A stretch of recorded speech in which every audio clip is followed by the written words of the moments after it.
Hello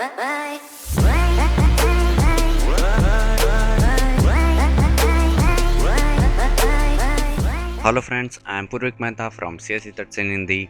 हम देख रहे हैं सीरीज़ ऑन जावा, जिसमें हम पढ़ रहे हैं एक्सेप्शन हैंडलिंग।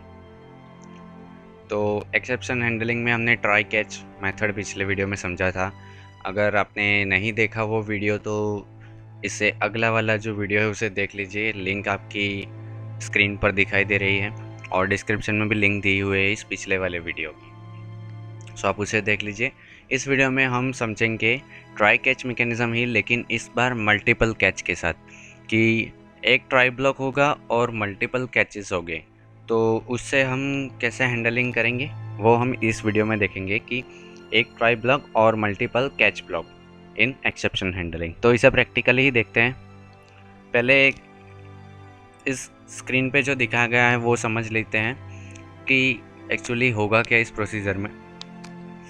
कि ट्राई ब्लॉक में हमने कोड लिखा जिससे कोई एक्सेप्शन जनरेट होगी, तो वो एक्सेप्शन ये जो कैच ब्लॉक है, मतलब ये तीनों, इनमें से किसी एक के ऊपर ही कैच होगी। मतलब कि ये तीनों है, उसमें से कोई एक पर ये एक्सेप्शन कैच होगी। तो मैं दिखाता हूँ आपको ये कैसे होगा। तो ओपन करते हैं एक जावा फाइल।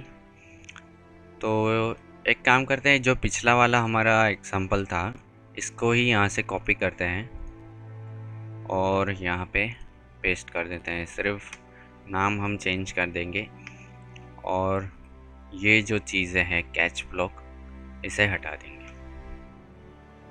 तो ये 45/0 मतलब अरिथमेटिक एक्सेप्शन आएगी, हमें पता है। लेकिन आप अपनी तरह से ये सारी कंडीशंस चेक कर सकते हैं। मैं आपको दिखाने के लिए शॉर्टकट में एक्चुअल जो एक्सेप्शन है वो ले लूँगा, तो आप खुद प्रैक्टिस में ये सब ट्राई कर लेंगे। मैं आपको एक्चुअल एक्सेप्शन डाल के ही दिखा दूँगा। सो कैच है, यहाँ पे हम पहले देंगे arithmetic exception.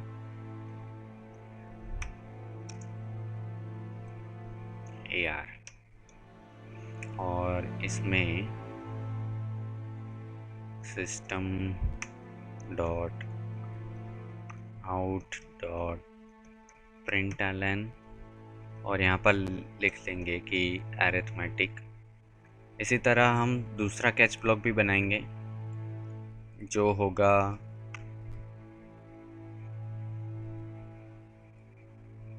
Array index out of bound. So ये होगा array index out of bound.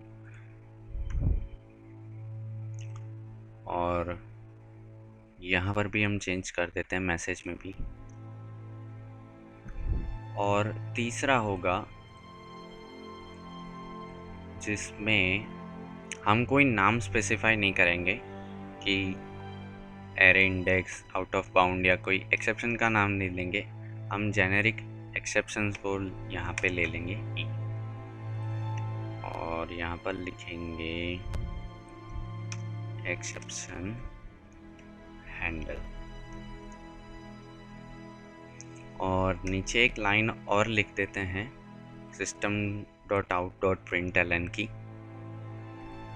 Try और कैच के बाहर। ये होगा बाकी का कोड एक्सेप्शंस के बिना, जो रेस्ट ऑफ कोड होगा वो होगा। तो ये है रिमेनिंग कोड्स। तो इसे रन करके देखते हैं।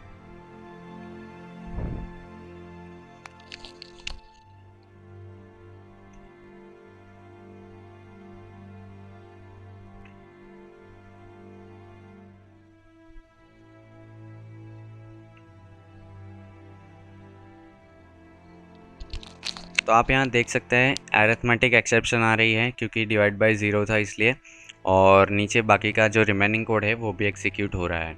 अगर आप चाहें तो इसे इस तरह कर सकते थे कि ज़्यादा समझ में आ जाए आपको। जितनी भी लाइन होगी वो सारी की सारी यहाँ पर एग्जीक्यूट होगी ट्राई कैच के बाहर। इस तरह आप यहाँ पर भी स्लैशन लगा सकते हैं, आपको अच्छे से दिखाई दे इसके लिए।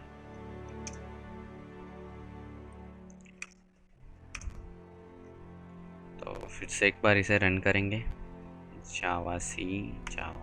तो आप देख सकते हैं अरिथमेटिक एक्सेप्शन आ रहा है यहाँ पर, और रिमेनिंग कोड जो भी है 3 बार एग्जीक्यूट हो रहा है। तो इस तरह से ये मल्टीपल कैचेस वर्क करते हैं। अब सपोज़ यहाँ पे जो लाइन है उसे हम चेंज कर दें कि इंट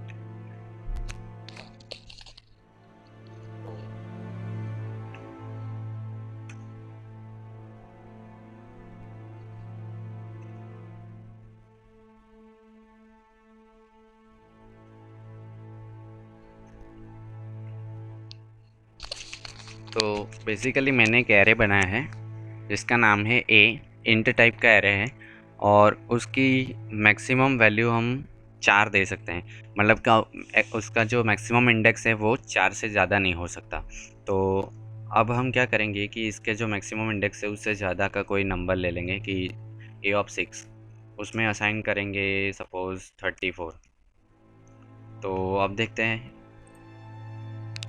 देखिए पहले जो डिवाइड बाय 0 था इसलिए अरिथमेटिक एक्सेप्शन आ रही थी। अब error index out of bound आनी चाहिए, तो जावा सी। तो आप देख सकते हैं यहाँ पर error index out of bound exception आ रही है, और जो रिमेनिंग कोड है वो वैसे एग्जीक्यूट हो रहा है।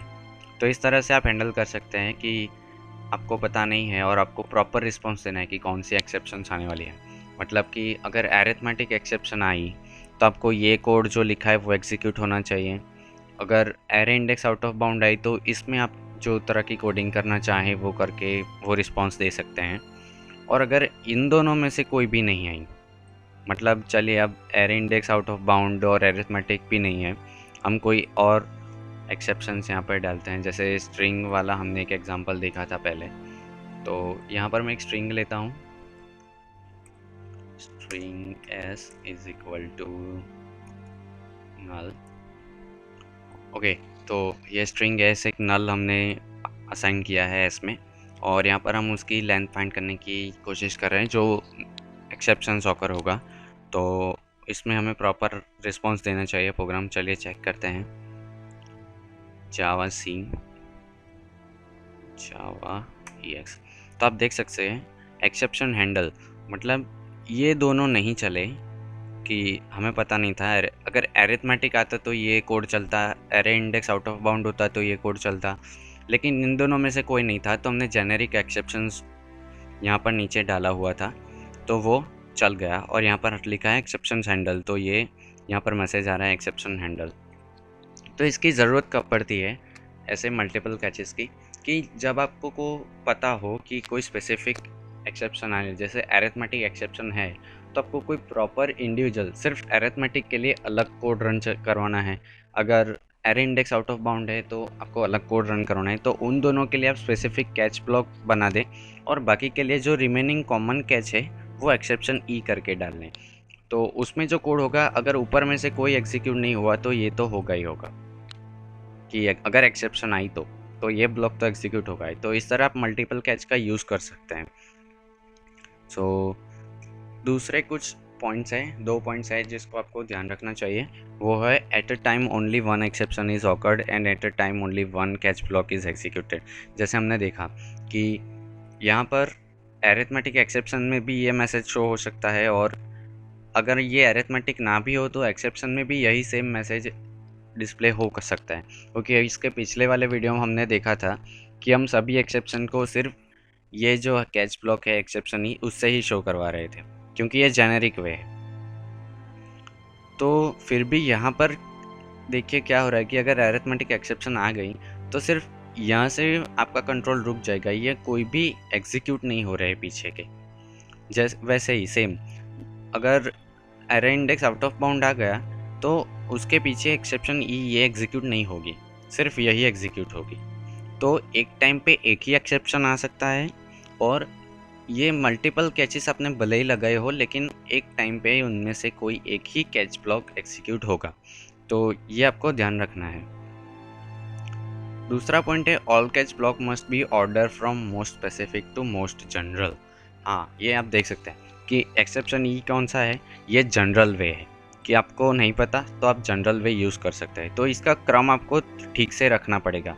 अगर आप ये कैच ब्लॉक है इसको यहाँ से हटा के ऊपर रख देंगे इसकी जगह, तो आएगी एरर। देखिए हम रन करके भी देखते हैं इसे।